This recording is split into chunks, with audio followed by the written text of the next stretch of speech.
Berapa kali mulut kita mengeluarkan kata-kata sia-sia? Mungkin sudah nggak kehitung. Mungkin ada yang protes sama Tuhan, mungkin ada yang ngambek sama Tuhan.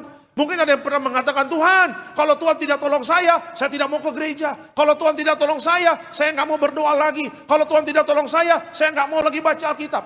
Ya kan, mulut kita gunakan untuk mengancam Tuhan. Mulut kita gunakan untuk protes sama Tuhan. Mulut kita gunakan untuk bersungut-sungut sama Tuhan. Ya, sejahat itukah Tuhan? Ya kan, setega itukah Tuhan?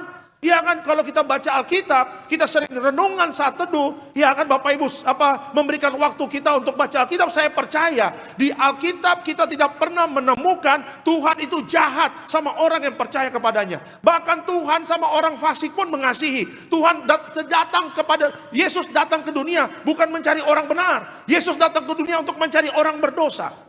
Ya, jadi bayangkan Bapak Ibu, ya karena ketidaktahuan kita akan firman, ya kan akhirnya kita marah-marah sama Tuhan, bersungut-sungut sama Tuhan. Ya, waktu kita bersungut-sungut sama Tuhan, bukannya kita melihat mujizat, bukannya kita melihat berkat, bukannya melihat terobosan dalam hidup kita, akhirnya semua berkat kita tertutup. Bukan karena Tuhan, tapi karena perkataan-perkataan kita yang mengeluarkan kata-kata sia-sia. Ya, hari ini kita harus bertobat dengan perkataan kita yang sia-sia. Hari ini kita harus bertobat dengan perkataan kita yang tidak baik. Hari ini kita harus bertobat dengan apa? Dengan protes-protes kita sama Tuhan. Rubahlah kata-kata sia-sia itu, rubahlah bersungut-sungut itu dengan mengucap syukur kepada Tuhan. Kenapa? Karena dengan bersyukur, punya sikap hati yang benar di hadapan Tuhan, rupanya itulah yang membuka jalan bagi Tuhan bekerja. Saat teduh itu sangat penting bagi kehidupan kekristenan. Ya, saat teduh itu sangat penting dalam perjalanan iman kita. Ya, jiwa kita ini kalau nggak menyembah Tuhan kering Bapak Ibu. Ya kan, roh kita ini kalau nggak menyembah Tuhan susah roh kita. Makanya Alkitab mengatakan, di kitab Mazmur sering mengatakan, jiwaku lelah, jiwaku capek, jiwaku. Iya kan? Tetapi ketika satu jiwa itu bertemu dengan Tuhan, Daud sering mengatakan, hatiku berbeban berat. Tetapi ketika aku masuk dalam pujian penyembahan bersama Tuhan, jiwaku bersorak-sorai. Iya kan? Artinya apa Bapak Ibu? Waktu hati kita, waktu jiwa kita penuh dengan ucapan, penuh dalam hadirat Tuhan, itu menghasilkan ucapan syukur yang keluar dari mulut kita. Ya, praktekkan Bapak Ibu, besok pagi bangun, lebih pagi lagi. Ya kan, tutup handphonemu, masuk kamarmu, ya menyembah Tuhan dalam roh dan kebenaran. Hidup manusia apa sih yang mau dijago-jagoin gitu loh. Ya kan, masuklah dalam hadirat Tuhan. Kita perlu hadirat Tuhan setiap hari. Hatimu perlu menyembah Tuhan. Hatimu perlu mengucap syukur kepada Tuhan. Ya kan, menderita kalau hati kita nggak ketemu Tuhan. Makanya banyak yang orangnya overthinking, banyak orang sekarang gelisah, cemas-cemas nggak jelas. Itu kenapa? Karena hatimu nggak pernah ketemu Sang Penciptanya. Karena hatimu nggak pernah menyembah Tuhan. Karena hatimu nggak pernah mengucap syukur kepada Tuhan. Makanya menderita bagi jiwamu, menderita bagi rohmu. Masuk dalam hadirat Tuhan. Rahasia sorga akan Tuhan berikan kepada Bapak, Ibu, dan saya. Apa yang tidak kita ketahui, masuk tahun 2026. Tuhan akan kasih tahu buat kita. Dan Tuhan akan memberkati masa depan kita. Tuhan akan menolong kita. Di saat dunia memberikan kabar buruk, orang yang bersyukur masuk dalam hadirat Tuhan mendapatkan kabar baik. Tuhan tidak akan pernah meninggalkan kita. Amin. Kasih tepuk tangan yang meriah untuk Tuhan Yesus. Kalau Bapak, Ibu, dan saya tidak bersyukur, ya tidak punya keintiman dengan Tuhan, tidak dalam hadirat Tuhan, kita akan melihat masalah itu sepertinya Tuhan ingin menghancurkan kita. Ya, tidak ada masalah yang Tuhan izinkan untuk menghancurkan kita, tidak ada. Ya kan, pencobaan terjadi ingin menghancurkan kita. Tetapi masalah Tuhan izinkan supaya Bapak, Ibu, dan saya apa? Naik level. Ya kan, ada peningkatan dalam hidupmu, ada peningkatan dalam hidup kita. Kalau Tuhan mengizinkan ada masalah, jangan menggerutu. Kalau Tuhan mengizinkan ada tantangan, jangan menggerutu. Kalau Tuhan mengizinkan ada masalah dalam hidup kita, jangan menggerutu. Kita orang Kristen dewasa harus semakin dewasa di dalam Tuhan. Bagaimana cara Tuhan mendidik kita melihat masalah bukan dari sudut pandang manusia, tapi dari sudut pandang Tuhan. Dan itu bisa terjadi kalau Bapak, Ibu, dan saya banyak bersyukur sama Tuhan. Alkitab mengajarkan kepada kita, bersyukur itu mengaktifkan mujizat Tuhan. Alkitab mengatakan di ayat yang lain, kesusahan sehari cukup sehari. Ya, Alkitab real mengatakan apa? Setiap hari pasti ada kesusahan. Setiap hari pasti ada tantangan. Setiap hari pasti ada kesulitan. Tapi kalau Bapak Ibu dan saya bangun pagi mengucap syukur, ya walaupun Alkitab mengatakan kesusahan sehari cukup sehari, tapi dengan mengucap syukur itu mengaktifkan mujizat kita. Ya, di dalam kesulitan tetap ada pertolongan-pertolongan Tuhan. Amin. Beri kemuliaan untuk Tuhan Yesus. Cara Tuhan menolong kita ajaib Bapak Ibu. Ya, makanya bangun pagi jangan menggerutu. Bangun pagi jangan marah-marah mulu. Ya, Alkitab tadi mengatakan kesusahan sehari cukup sehari. Tapi waktu kita bersyukur itu mengaktifkan mujizat sepanjang hari itu. Walaupun ada kesusahan, walaupun ada kesulitan, mujizat Tuhan tetap menyertai kita. Amin. Kasih tepuk tangan yang meriah untuk Tuhan Yesus. Alkitab mengatakan hidup dan mati orang itu dikuasai oleh lidah. Introspeksi diri dalam hidup kita. Ada banyak perkataan sia-sia. Kata-kata yang bersungut-sungut banyak tidak berkenan di hadapan Tuhan. Tuhan punya hati yang baik, dia Bapa, ingin memberkati anak-anaknya. Tetapi cara Tuhan memberkati kita harus melakukan apa yang menjadi kehendak Allah. Kehendak Allah bagi kita, 1 Tesalonika 5 ayat 18, mengucap syukurlah dalam segala hal. Karena itulah yang dikehendaki Allah bagi kita. Bertobatlah dari perkataan sia-sia. Bertobatlah dari kata-kata yang bersungut-sungut. Tuhan bisa pulihkan hidup kita secara ajaib. Tuhan bisa menolong kita secara ajaib. Latihlah perkataan kita dengan mengucap syukur. Mulutku penuh dengan pujian. Mulutku penuh dengan ucapan syukur. Mulutku penuh dengan apa? Dengan memuji Tuhan. Lakukan secara konsisten, tekun dan percaya. Apa yang kita katakan Tuhan pasti jawab. Apa yang kita katakan penuh kuasa, Tuhan pasti pulihkan dan memberkati hidup kita. Kenyamanan membuat kita jauh dari Tuhan. Uang banyak, pegang perusahaan besar, fasilitas ada. Akhirnya apa? Lupa sama Tuhan. Terlalu jauh dari Tuhan, binasa. Itu kan yang ditawarkan oleh dunia kan. Bapak Ibu mau jadi, dunia bisa kasih famous gak kita? Bisa bikin kita viral gak? Bisa bikin kita kaya gak? Bisa bikin kita terkenal dan sebagainya? Bisa. Tetapi disitulah awal dari kebinasaan kita. Kalau Tuhan beda, diberkatinya slow, pelan, step by step, dilihat kerohanian, oke, dipercaya kecil, oke, dipercaya sedang, oke, dipercaya lebih besar dikit lagi, oke, bagus. Akhirnya dipercaya besar. Tuhan melihat prosesnya dengan baik. Ikutin saja proses Tuhan. Kalau di proses Tuhan semua sama. Tapi sampai hari ini Tuhan tidak pernah mengecewakan orang yang berharap kepadanya. Sungguh-sungguhlah dekat sama Tuhan. Nikmatilah prosesnya. Tuhan itu baik. Dia adalah Bapa yang rindu untuk dekat dengan anak-anaknya. Ya, jadi kalau hari ini sedang ada ujian, tersenyum aja. Jangan muka keras begitu dong. Tuhan ingin dekat dengan Bapak Ibu. Orang yang dekat sama Tuhan pasti ada jaminan, pasti ada kepastian. Kasih tepuk tangan yang meriah untuk Tuhan Yesus. Diberkatilah orang yang mengandalkan Tuhan, yang menaruh harapannya kepada Tuhan. Dengan kata lain, dengan ujian, Tuhan mau Bapak Ibu dan saya bergantung kepada Dia. Manusia itu bagaikan debu Bapak Ibu, ya kan? Manusia itu rapuh, manusia itu terbatas kekuatannya. Makanya Yeremia mengingatkan Israel, kalau engkau mengandalkan kekuatan sendiri, terkutuklah engkau manusia. Dan yang Tuhan katakan, diberkatilah orang yang mengandalkan Tuhan, yang menaruh pengharapannya kepada Dia. Belajar untuk memulai hari bersama Tuhan. Engkau yang kuliah, minta Tuhan untuk membimbingmu. Engkau yang kerja, minta Tuhan untuk membimbingmu. Engkau yang sedang bisnis, usaha, bawa di dalam doamu. Kapan terakhir berlutut di samping tempat tidurmu? Kapan terakhir membaca firman? Kapan terakhir di kamar engkau memuji Tuhan? Belajar bergantung sama Tuhan, amin. Ujian pasti ada penderitaan di sana. Itulah caranya Tuhan untuk apa? Memurnikan Bapak Ibu. Ya, makanya banyak orang itu apa? Hatinya gundah gulana, kekhawatiran. Tapi bagaimana supaya Bapak Ibu dan saya bisa kuat? Kita harus memperhatikan Tuhan, dan Bapak Ibu harus sadar bahwa Tuhan itu mengasihi Bapak Ibu dan saya. Jadi kalau hari ini Bapak Ibu dan saya kita sedang mengalami situasi-situasi yang sulit, jangan pernah menganggap Tuhan tidak mengasihi kita. Disitulah bukti proses yang Tuhan izinkan adalah proses yang menggambarkan bahwa Tuhan mengasihi kita. Ketika Bapak Ibu dalam perjalanan iman sulit, susah, menyakitkan, sedih, kenapa saya begini, kenapa saya ditipu, kenapa orang jahat sama saya, cepat-cepat datang kepada Bapa, karena Bapa akan memberikan penghiburan bagi Bapak Ibu dan saya.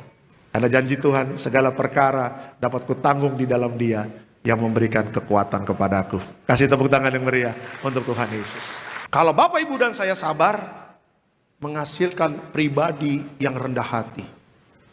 Ya, pencapaian saya sampai hari ini Pak, bukan karena hebat saya, tetapi karena Tuhan yang membawa saya sampai hari ini. Kalau kita sabar dan kalau kita rendah hati, baru di situ siap dipakai lebih besar lagi. Artinya apa? Naik bukan turun, jadi kepala bukan jadi ekor. Makanya kedewasaan rohani itu menghasilkan promosi.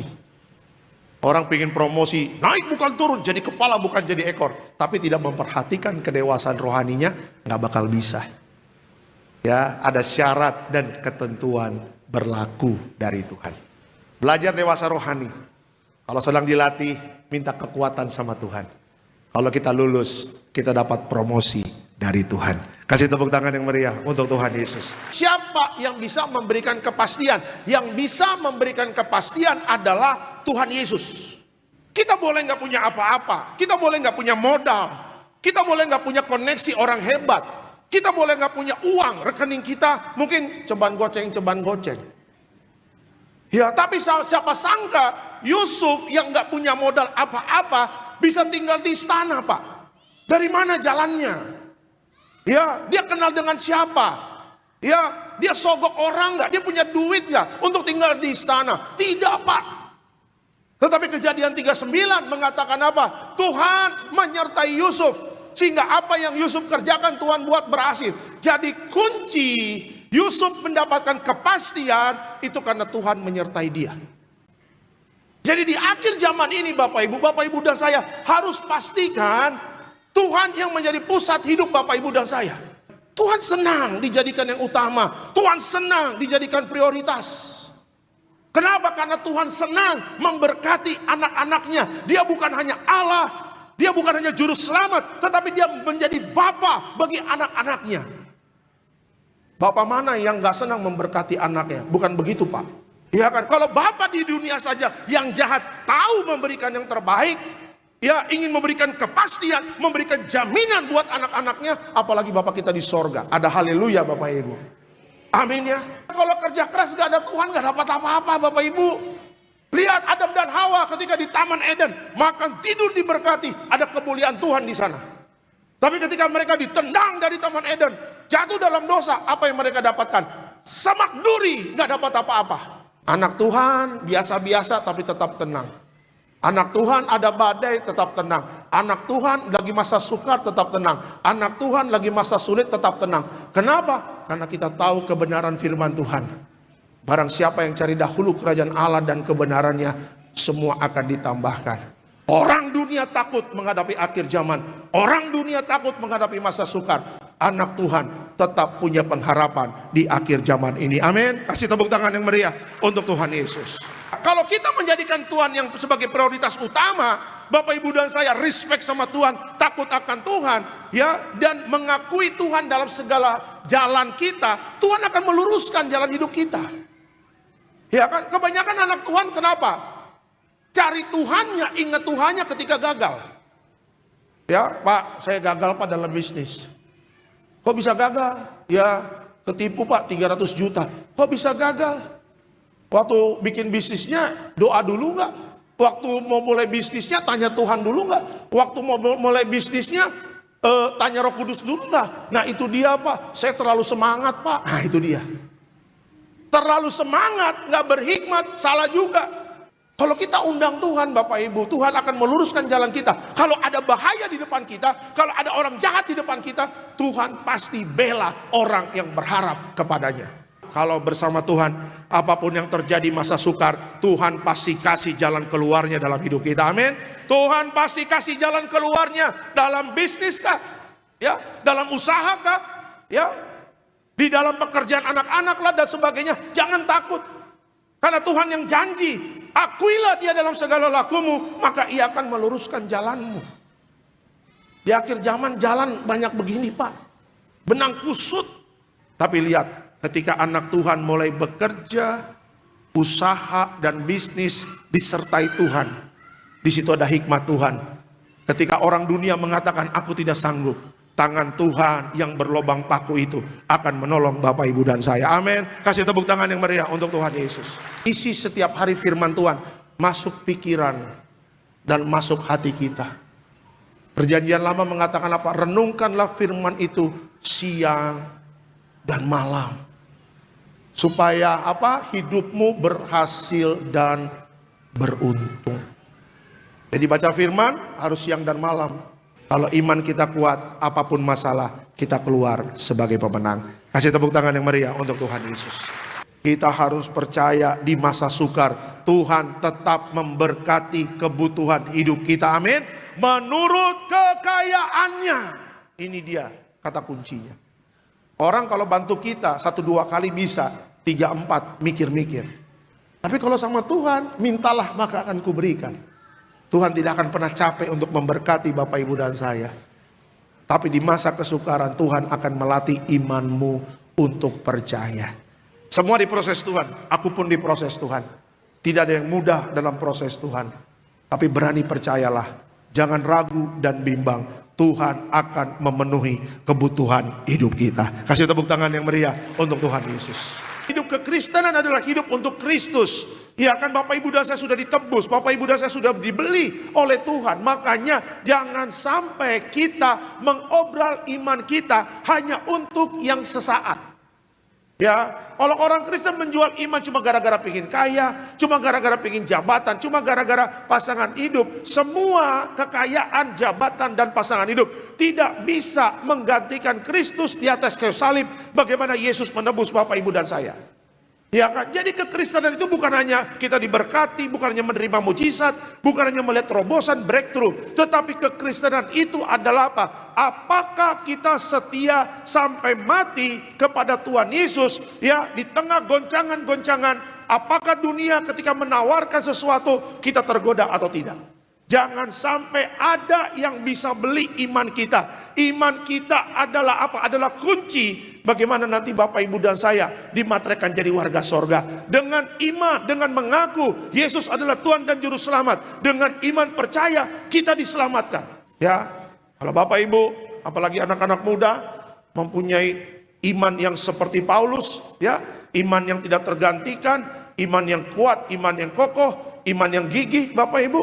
Nggak usah ngomong berkat, nggak usah ngomong mujizat. Berkat dan mujizat akan mengikuti orang-orang yang setia dan taat kepada Tuhan. Amin. Matius 6 ayat 33 itu masih berlaku sampai sekarang. Apa ayatnya? Alkitab mengatakan cari dahulu kerajaan Allah dan kebenarannya. Itu dengan kata lain, hidup untuk Kristus itu menjadikan Tuhan sebagai yang utama. Cari Tuhan. Seperti Bapak Ibu dan saya ibadah ini cari Tuhan. Bapak Ibu berdoa cari Tuhan, pujian penyembahan cari Tuhan, ya. Dan kebenarannya, kebenaran itu bisa didapatkan kalau Bapak Ibu dan saya baca firman Tuhan. Kalau orang Kristen nggak baca firman Tuhan, hidupnya kacau-kacau Bapak Ibu. Orang kalau hidupnya jauh dari Tuhan Bapak Ibu, dia tidak mengerti kehendak Tuhan. Makanya hidupnya semau gua. Ya, kalau hidup manusia suka-sukanya dia, nggak ada berkat Tuhan di sana. Tetapi kalau hidup Bapak Ibu dan saya selaras dengan kehendaknya, cari dahulu kerajaan Allah dan kebenarannya, Tuhan yang janji semua pasti akan ditambahkan. Hidup manusia pasti susah kalau hidupnya nggak selaras dengan kehendak Tuhan. Ya, mari dulu kita yang jauh dari Tuhan, kita kembali berdekatan dengan Tuhan. Amin. Ya, kita ikuti perintah Tuhan, jadikan Tuhan yang utama dalam hidup kita. Ya, Bapak Ibu buktikan, ya, Oktober, November, Desember, buktikan. Kalau 3 bulan terakhir ini, kita benar-benar memprioritaskan Tuhan sebagai yang utama. Dan hidup kita selaras dengan kehendaknya, jangan kaget. Kalau tiba-tiba, kok bisa begini ya? Kok ada berkat Tuhan begini ya? Kok suami saya dapat job begini ya? Kok bisa begini ya? Kok bisa begini ya? Jangan kaget. Karena Tuhan akan selalu memberikan kejutan-kejutan selalu memberikan hadiah-hadiah, akan terus ditambahkan dan ditambahkan bagi orang-orang yang mengasihi Tuhan. Ya, masa sukar boleh terjadi, tapi Matius 6 ayat 33 janji Tuhan masih berlaku sampai hari ini. Kalau Tuhan yang menjadi prioritas utama, kalau Tuhan dijadikan yang paling utama, kalau kita cari dahulu kerajaan Allah dan hidup di dalam kebenaran, semua pasti akan ditambahkan. Apa yang kita butuhkan Tuhan cukupkan, bukan hanya Tuhan cukupkan, hidup kita diberkati berkelimpahan. Amin. Kasih tepuk tangan yang meriah untuk Tuhan Yesus. Memikul salib berarti apa? Bapak Ibu mengerti, engkau ditebus oleh darah Yesus. Berarti apa? Hidupmu gak boleh macam-macam lagi. Jaga pertobatannya, jaga kekudusannya. Kita adalah orang-orang Kristen yang mengikuti Yesus. Buktikan dalam hidup kita bahwa hidup kita tidak sama seperti yang dulu. Tuhan rubah kutuk menjadi berkat. Tuhan mengampuni dosa dan Tuhan memberikan janji yang setia dan taat sampai mati akan mendapatkan masuk dalam kerajaan sorga. Ya kalau sudah menerima kebaikan Tuhan, ya jangan sembarangan lagi dong hidupnya. Ya, hidup dalam pertobatan bapak-bapak, hidup dalam pertobatan ibu-ibu, hidup dalam pertobatan anak-anak muda. Kenapa? Bagi saya sederhana, mempelai sudah mau datang. Yesus sebentar lagi akan menjemput Bapak Ibu dan saya. Yesus sebentar lagi akan membawa Bapak Ibu dan saya masuk dalam kekekalan, masuk dalam kerajaan surga. Biarlah kalau pas Yesus datang, Bapak Ibu dan saya diketemukan, kita tetap setia menjaga hidup kudus. Amin. Yang lalu sudah berlalu, mari kita pikul salib, sangkal diri, jaga pertobatan kita, jaga kekudusan kita. Diomongin orang, ingat rumus yang pertama, EGP, emang gua pikirin. Yang kedua KMM, apa itu? Keselamatan masing-masing, bos. Ya, jangan sampai teman masuk neraka, kita juga masuk neraka. Kita tolak dalam nama Tuhan Yesus. Ya, kita harus punya pendirian, punya integritas. Tuhan senang sama orang punya pendirian, Bapak Ibu. Walaupun dikucilkan, nggak punya teman. Tapi yang paling utama, teman Bapak Ibu dan saya, orang yang paling mengasihi adalah Tuhan Yesus. Dia tidak akan pernah meninggalkan kita. Kita beri kemuliaan untuk Tuhan Yesus. Iya, tahu kamu disakiti. Iya, tahu dia jahat sama kamu. Tapi jangan ngomong begitu dong, sampai mati aku tidak mengampuni. Terus kamu punya dosa, yang ngampuni siapa? Iya kan? Kita ini kita bakal diampuni Bapa kalau kita tidak mengampuni orang yang bersalah kepada kita. Jangan mengekspos egomu dong. Ya, semua kita tuh masuk neraka Bapak Ibu, semua kita. Tapi karena anugerahnya kita diangkat dari maut, masuk dalam apa? Masuk dalam kekekalan bersama Tuhan Yesus. Kok ada orang yang bersalah kepada kita, kita tidak mengampuni? Ya, soal dia mau mengampuni atau tidak, itu urusan dia. Tetapi bagi kita yang mengerti kebenaran, bereskan hati kita sebelum kematian menjemput kita. Pertandingan itu pasti ada kalah, pasti ada menang. Tetapi Bapak Ibu dan saya, kita ini yang backup kita bukan manusia. Yang backup kita, yang ada di belakang kita, itu adalah Tuhan Yesus.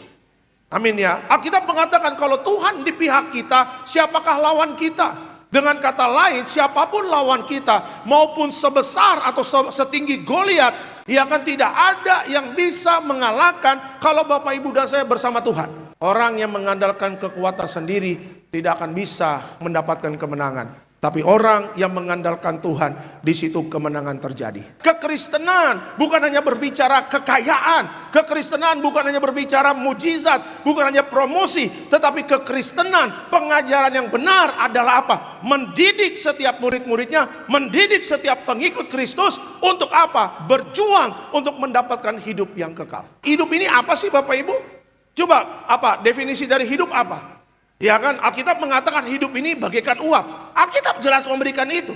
Hidup bagaikan uap. Mau kaya, hidup orang itu bagaikan uap. Mau miskin, hidup orang itu bagaikan uap. Mau punya jabatan, hidup orang itu bagaikan uap. Mau nggak punya jabatan, nganggur, nggak punya pekerjaan, jobless, kena PHK, hidup itu bagaikan uap. Jadi kalau disimpulkan Bapak Ibu, hidup di dunia ini sementara bagaikan uap, kapan saja bisa hilang. Makanya kekristenan yang benar adalah apa? Yang mengajarkan pengikutnya, yang mengajarkan followersnya, yang mengajarkan murid-muridnya untuk apa? Jangan terlena dengan dunia, berjuanglah untuk hidup yang kekal. Kalau Bapak Ibu dan saya sedang diuji, sedang dalam kesengsaraan, saya rangkumkan Bapak Ibu, kalau hidup kita dalam kesengsaraan, kesengsaraan itu menghasilkan ketekunan. Kesengsaraan menghasilkan ketekunan, ketekunan menghasilkan tahan uji, dan tahan uji akhirnya menimbulkan pengharapan. Ya, inilah nilai-nilai kekristenan yang abadi Bapak Ibu. Inilah nilai-nilai kekristenan yang tidak bisa diganggu-gugat dengan apapun. Kalau Bapak Ibu menjadi Kristen-Kristen yang sejati, menghadapi ujian iman, bukan bersungut-sungut sama Tuhan. Kristen sejati ketika dia sedang dalam kesengsaraan, sedang dalam ujian, kesabaran iman kita melihat apa? Dari firman Tuhan, kebenarannya apa sih kalau saya sedang diuji sama Tuhan? Kebenarannya apa sih ketika saya ada dalam kesengsaraan? Kesengsaraan di mata Tuhan bukan untuk menghancurkan hidup Bapak Ibu dan saya, tetapi untuk mengangkat nilai-nilai kekristenan. Apa itu? Kesengsaraan menghasilkan ketekunan, menghasilkan tahan uji, dan menghasilkan pengharapan. Kesengsaraan itulah menghasilkan ketekunan kita cari Tuhan. Ketika kita tekun cari Tuhan, hari Minggu ibadah, tengah Minggu ibadah, bangun pagi doa, malam berdoa, setiap hari baca Alkitab, kita tekun cari Tuhan, tiba-tiba kita melihat ke belakang dalam hidup kita. Oh iya ya, rupanya saya sudah terlalu jauh dari Tuhan. Sudah 2 tahun gak ke gereja, sudah 2 tahun gak berdoa, sudah 2 tahun gak baca Alkitab. Sudah bertahun-tahun aku jauh dari kehidupan rohani. Makanya Tuhan izinkan ada kesengsaraan dalam hidupku. Semua mendatangkan kebaikan, ketekunan. Ya, dari ketekunan tahan uji. Setelah tekun cari Tuhan, Tuhan izinkan lagi ada masalah. Jebret. Tapi ketika masalah yang kedua, nggak panik ketika seperti yang pertama. Yang pertama kan, aduh bagaimana nih, aduh bagaimana. Yang kedua, sudah tahan uji. Enggak, aku bisa kok, aku kuat kok. Aku tidak mengeluh, aku tetap mengucap syukur, aku tetap cari Tuhan, aku tetap setia gereja, tahan uji. Dan akhirnya orang-orang yang tahan uji membawa pengharapannya kepada Tuhan. Alkitab mengatakan pengharapan kepada Tuhan tidak pernah mengecewakan. Saya doa semuanya tidak kekurangan, prosper, berkelimpahan. Tetapi jangan lupa, hal-hal itu hanya sementara. Tidak dibawa mati. Iya kan? Saya berapa kali kedukaan. Ya, yang pulang ke rumah Bapak di surga, orang-orang yang sangat diberkati. Ya, ketika sampai di San Diego, sampai di Pondok Rangon, sampai di Kampung Kandang sana, di daerah Jakarta Selatan. Saya bilang, oh cuma begini doang hidup ya. Ya, masih hidup, wah kemewahan, semua ada, fasilitas ada, dan sebagainya. Ketika mati, tubuh ini kembali kepada debu. Saya sendiri pendeta yang lemparin tanahnya. Coba masih hidup, mau gak dilempar tanahnya? Oh jangan lempar-lempar kau, aku bos.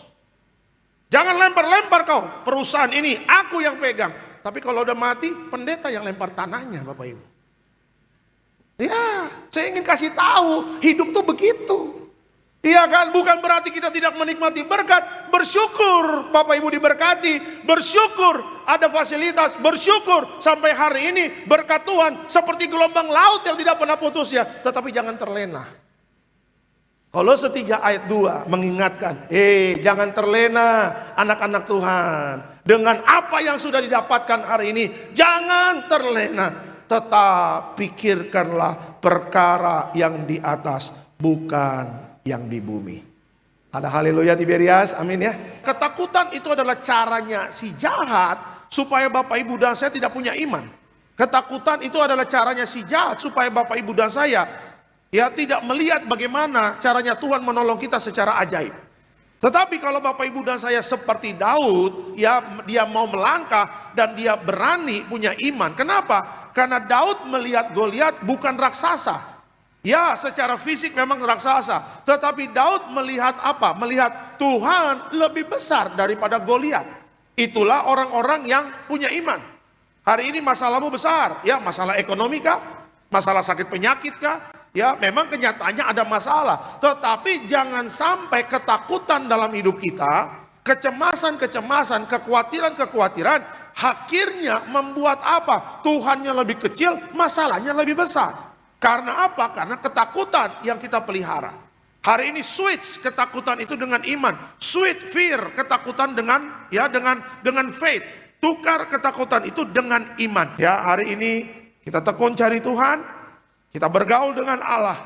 Ya, suatu saat kalau Tuhan izinkan bertemu dengan Goliat, seperti Daud menang bersama Tuhan, kita pun pasti menang bersama Tuhan. Amin. Kasih tepuk tangan yang meriah untuk Tuhan Yesus. Doa itu berbicara percaya dan berbicara hati yang mau percaya. Jadi ingin saya katakan, kalau Tuhan sudah berjanji, imani.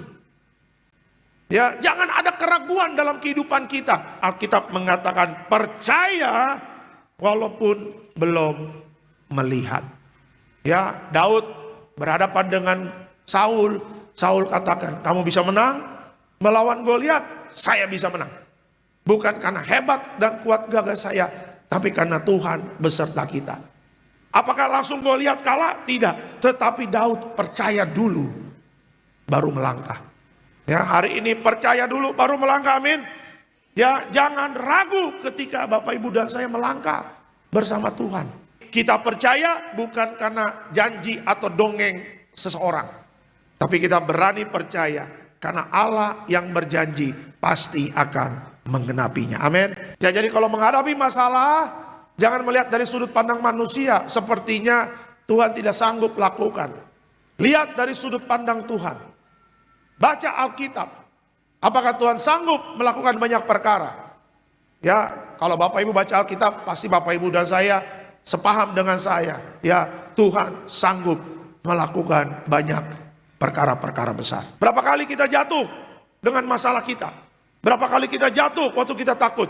Tetapi puji Tuhannya, tangan Tuhan sendiri yang angkat kita naik lagi untuk bisa kuat dalam perjalanan iman. Amin. Ada kalanya kita capek, ada kalanya hampir menyerah, ya ada kalanya kita Tuhan kenapa begini ya?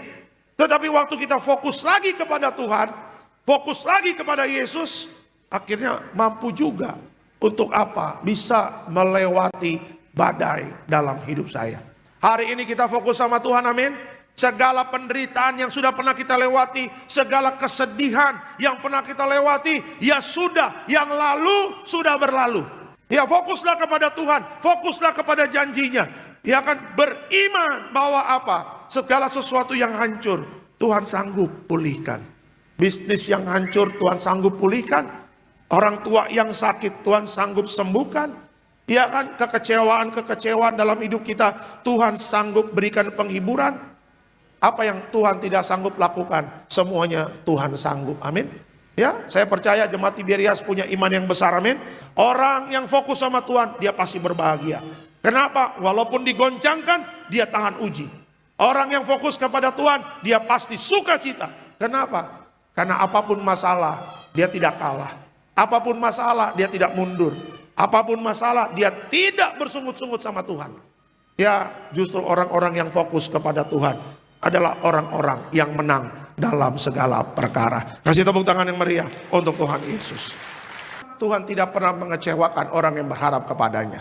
Amin ya. Tuhan tahu segala keterbatasan kita. Tuhan tidak mencari yang sempurna. Tetapi Tuhan mau Bapak Ibu dan saya setiap hari menjaga imanmu dengan baik. Setiap hari loh. Ini PR bagi kita sebagai anak Tuhan. Kenapa setiap hari menjaga iman? Karena setiap hari juga setan menggoda Bapak Ibu dan saya. Setiap hari juga setan serang kita dengan Dengan pencobaan. Ya, dengan iman Bapak Ibu dan saya ya berani melangkah, engkau akan melihat hidupmu dipulihkan Tuhan. Amin. Iman tanpa perbuatan hakikatnya adalah mati. Makanya jangan mau mati imannya. Rugi kalau iman kita mati. Ya, padahal dengan iman Bapak Ibu dan saya bisa melakukan perkara-perkara yang besar. Hari ini tetap beriman sama Tuhan Yesus. Amin. Ya kan, tutup tahun 2025 kita jaga iman kita dan kita akan melihat kuasa Tuhan hadir dalam hidup kita. Kasih tepuk tangan yang meriah untuk Tuhan Yesus. Walaupun engkau belum melihat, engkau mau percaya enggak? Walaupun engkau belum melihat, engkau mau mengandalkan Tuhan enggak? Walaupun engkau belum melihat, engkau tetap mau enggak punya pengharapan di dalam Tuhan? Karena kekristenan bukan melihat dulu baru percaya. Kekristenan percaya dulu, walaupun kadang-kadang ada keraguan dalam hidup kita. Tuhan mau bawa kemana sih saya ini? Tuhan mau bawa kemana sih langkah hidup saya? Tuhan mau bawa kemana sih saya bersama keluarga? Mau dibawa kemana kek bersama Tuhan? Jalannya Tuhan itu pasti yang terbaik, amin. Tuhan mencari orang yang taat. Tuhan tidak mencari orang yang pintar segalanya, karena Tuhan tahu manusia terbatas. Taat saja sama Tuhan.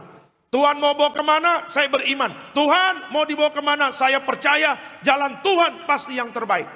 Ya, Tuhan mau bawa kemana? Jalan Tuhan pasti. Bukan jalan yang bikin hancur hidup saya, tapi yang akan membawa saya untuk melihat masa depan yang diberkati. Buah dari ketaatan apa? Masa depanmu diberkati Tuhan. Buah dari ketaatan apa? Bapak Ibu dan saya tetap diberkati di masa sukar. Amin. Buah dari ketaatan kita, walaupun belum melihat, ada hal-hal yang nanti Tuhan berikan jauh dari apa yang kita pikirkan. Walaupun aku belum melihat, tapi aku percaya rencana Tuhan bagi aku, istri dan anak-anak adalah rencana yang terbaik. Adalah masa depan yang sungguh-sungguh Tuhan berikan kepada kami. Selanjutnya ya sudah melangkah dengan iman saja. Ya, apa yang Tuhan percayakan kerjakan dengan baik. Yang ngantor baik, yang PNS baik, yang swasta baik, yang dagang baik, yang sekolah anak-anak sekolah baik, kita pendeta jadi pendeta yang baik. Ya, lakukan dengan segenap hatimu, bukan untuk manusia tapi untuk Tuhan. Kolose 3 ayat 23. Selanjutnya tinggal tunggu tanggal mainnya. Tuhan akan menggenapi setiap janji-janjinya. Amin. Kasih tepuk tangan yang meriah untuk Tuhan Yesus. Walaupun imanku sebesar biji sesawi, Alkitab mengatakan orang buta bisa melihat. Coba lihat. Ya, ketika Yesus bertemu dengan orang buta, mereka minta apa? Aku ingin melihat, jadilah sesuai dengan imanmu. Jadi kalau ada imanmu sedang ada menghadapi kesulitan, sedang dimurnikan, ya puji Tuhan. Berarti apa? Berarti level iman Bapak Ibu dan saya akan diangkat naik lagi sama Tuhan. Amin. Ketika menghadapi kesulitan, menghadapi kesukaran, tetap beriman, tetap teguh, dan jangan pernah mau mengambil jalan pintas. Banyak orang Kristen mengambil jalan pintas. Aduh Pak, nggak kuat Pak. Jangan. Ya, manusia pingin cepat-cepat nyampe kepada tujuannya, tetapi Tuhan senang dengan proses imannya. Ya, manusia pingin cepat-cepat melihat hasilnya. Dimulai dari start, manusia pingin cepat-cepat masuk ke garis finish. Tapi Tuhan senang melihat proses imanmu pelan tapi pasti, pelan tapi pasti, dan ujung-ujungnya juga sampai ke garis finish. Tapi ketika engkau pelan dan pasti, disinilah imanmu menjadi iman yang luar biasa. Bukan iman yang buru-buru, bukan iman yang cepat-cepat, tetapi iman yang berjalan bersama Tuhan. Bagaimana kita bisa tenang di dalam badai kalau kita nggak punya iman? Iya kan? Janjimu seperti fajar pagi hari. Wah, itu dia. Iya kan? Kalau kita percaya kepada Tuhan, janji Tuhan itu seperti fajar pagi hari. Walaupun kita ada masalah, besok matahari pasti muncul. Ya, walaupun ada tantangan, besok matahari pasti muncul. Seperti itulah janji Tuhan. Seperti matahari yang pasti besok pagi pasti muncul dalam kehidupan kita. Ya, makanya Alkitab tadi mengatakan apa? Ya, imanmu jauh lebih tinggi nilainya daripada emas yang fana. Ya, makanya jangan jual iman. Amin. Iman kita nilainya lebih dari emas yang fana. Apa yang ditakutkan itu akan terjadi. Tapi kalau kita baca firman, cari firman. Bagaimana cara Tuhan memberkati? Aku mau baca Mazmur 23. Tuhanlah gembalaku, takkan kekurangan aku. Kebajikan, kemurahan selalu mengikutiku kemanapun aku pergi. Ada lagunya. Kebajikan, kemurahan selalu mengikutiku. Ku puji, ku sembah kau Tuhan. Tuh lihat. Tidak ada kata terlambat untuk baca firman. Ya, baca firman, pendengaran dan pendengaran. Jadi ada 2 kali kata pendengaran di sana. Dengan kata lain, Paulus ingin tekankan kepada kita, pendengaran akan firman Tuhan itu sangat penting bagi kekuatan rohani kita. Tekun baca firman Tuhan. Bangun pagi, bukan cari handphonenya dulu. Cari Tuhan. Cari yang memberkati kita. Cari yang kasih nafas kehidupan sama kita tuh siapa? Cari Tuhan. Amin. Bagi manusia tidak mungkin. Tapi bagi kita yang beriman kepada Tuhan, nothing is impossible. Amin. Ya, kita tutup tahun 2025 dengan kemenangan. Kita tutup tahun 2025 dengan mujizat Tuhan. Ya, kita tutup tahun 2025. Kita akan melihat janji Tuhan digenapi dalam hidup kita. Makanya terus beriman. Jangan pernah mundur dalam perjalanan imanmu. Dan jangan pernah menghilangkan pengharapan kita kepada Tuhan. Jaga hidup kita dengan baik. Mengerti kehendak Allah. Lakukan yang baik. Kejar perkenanan Tuhan. Nggak usah takut tentang makan, minum, pakaian, masa depan, kerja, bisnis, toko, dagangan. Itu urusan Tuhan. Kalau Tuhan sudah cover bisnis kita, kalau Tuhan sudah cover usaha kita, kalau Tuhan sudah berkati masa depan anak kita, nggak usah takut. Tugas kita adalah apa? Menjaga hidup kita dengan baik. Amin. Setiap hari minta tuntunan Roh Kudus. Kalau hidup kita berbeda dengan dunia, berkenan di hadapan Tuhan. Apa saja yang kita kerjakan, Tuhan buat berhasil. Amin. Kasih tepuk tangan yang meriah untuk Tuhan Yesus. Dunia hanya melihat dari tampak luarnya. Dan sedihnya Bapak Ibu, banyak orang Kristen juga terjebak dengan hal-hal seperti itu. Berlomba-lomba melihat supaya dianggap keren, supaya dapat pride, dapat penghormatan, dan sebagainya. Padahal di dalamnya bobrok. Ia kan pada di dalamnya tidak mampu. Ia akan dimampu-mampukan. Pinjam uang, ngutang sana, ngutang sini. Supaya apa? Dilihat orang keren. Jangan sampai kita akhirnya pinjam uang hanya untuk penilaian dari luar. Cukupkan dengan apa yang ada. Amin. Jadilah orang yang tulus di hadapan Tuhan. Dunia mungkin tidak menilai kita. Tapi Tuhan menilai dengan hati kita. Berbahagialah orang yang tulus di hadapan Tuhan. Amin. Kasih tepuk tangan yang meriah untuk Tuhan Yesus. Jangan hitung-hitungan sama Tuhan. Saya sudah berdoa 1 tahun. Saya sudah puasa 1 tahun. Saya sudah hidup kudus 1 tahun. Tapi kenapa Tuhan tidak ubah hidup saya? Jangan hitung-hitungan sama Tuhan. Bagian Tuhan menjawab doa kita tepat pada waktunya. Bagian Bapak Ibu taat kepada Tuhan sampai selama-lamanya. Amin. Ya, Tuhan tidak mencari popularitas, ya. Jangan mencoba terkenal. Ya, apalagi melakukan dosa untuk menjadi terkenal. Jangan. Nggak apa-apa kita nggak terkenal. Nggak apa-apa orang nggak banyak kenal kita. Tapi yang kita harus kejar, Tuhan kenal kita. Setia taat, amin. Bapak-bapak taat sama Tuhan, amin. Ibu-ibu taat sama Tuhan, amin. Anak-anak muda taat sama Tuhan, amin. Jadikan keluarga kita adalah keluarga yang taat sama Tuhan. Dan kau akan melihat hidupmu akan berbeda dari orang dunia. Amin. Kasih tepuk tangan yang meriah untuk Tuhan Yesus. Di atas kayu salib Yesus katakan apa? It is finished. Ya, tetelestai, sudah selesai. Apa yang manusia tidak bisa selesaikan, Yesus selesaikan di atas kayu salib.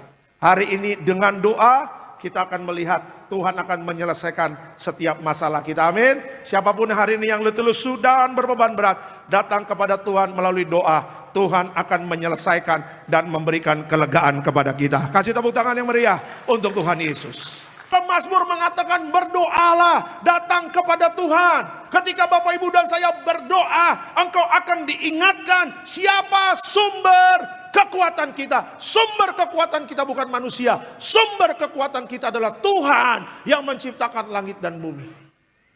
Kalau kita mau rendah hati di hadapan Tuhan, dan kita setiap hari masuk kamar berdoa, berlutut kepada Tuhan, dan mengatakan dengan iman, Tuhan, aku datang kepadamu. Aku tahu bebanku berat, aku tahu aku letih lesu, tapi aku datang kepadamu sebagai sumber kekuatan aku. Engkau adalah Allah yang menciptakan langit dan bumi. Tidak ada yang seperti engkau. Mujizatmu pasti dan tiada perkara mustahil bagi Tuhan. Ceritakan setiap masalahmu. Allah yang menciptakan langit dan bumi pasti akan turun tangan menyelesaikan masalah kita. Ada haleluya Tiberias. Amin. Hati-hati. Kalau kita tidak mengandalkan Tuhan, kalau kita tidak pernah masuk di dalam hadiratnya, di dalam doa, tidak ada yang bisa menolong kita. Walaupun kita punya uang banyak, pegang jabatan, catat perkataan saya, hanya Tuhan yang sanggup menolong Bapak Ibu dan saya. Berikan waktu yang banyak untuk Tuhan. Investasikan waktu kita untuk berdoa. Pemazmur mengatakan pertolonganku dari Tuhan yang menciptakan langit dan bumi. Selama saya baca Alkitab tidak pernah dikecewakan orang yang berdoa dan berharap kepada Tuhan. Kasih tepuk tangan yang meriah untuk Tuhan Yesus. Tukarlah kekhawatiran dengan doa, sehingga ketika kau berdoa kepada Tuhan, Tuhan akan memberikan damai sejahtera bagi Bapak Ibu dan saya, melampaui akal, hati, dan pikiran kita. Ya, Tuhan mau Bapak Ibu dan saya penuh damai. Kenapa? Karena kalau damai, sorga mendengar setiap doa kita. Kalau damai, hatimu tenang Bapak Ibu, di dalam ketenangan, di situ Bapak Ibu dan saya akan melihat mujizat-mujizat besar terjadi. Kalau kita datang sama Tuhan Yesus di mana? Di sorga. Tuhan Yesus, bolehkah aku menceritakan keinginanku, curhatanku, kekhawatiranku? Bukan hanya mendengar, aku akan menjawab setiap kekhawatiranmu. Belajar untuk nulis di buku apa yang mau kita butuhkan. Setelah semuanya sudah rincian jelas, tulis di bawah, aku mengucap syukur Tuhan sudah menjawab doaku. Amin. Tutup bukunya dan melangkahlah dengan iman. Nggak tahu bagaimana. Poin yang pertama Tuhan tolong, poin yang kedua Tuhan tolong, poin yang ketiga Tuhan tolong. Sampai akhirnya kita tergeleng-geleng kepala. Semuanya sudah dijawab Tuhan. Kasih tepuk tangan yuk buat Tuhan Yesus. Berapa kali kita sempat mau jatuh, beban berat. Tapi waktu kita berdoa, ketika kita keluar dari ruang doa kita semangat lagi. Dan kita berani untuk terus melangkah.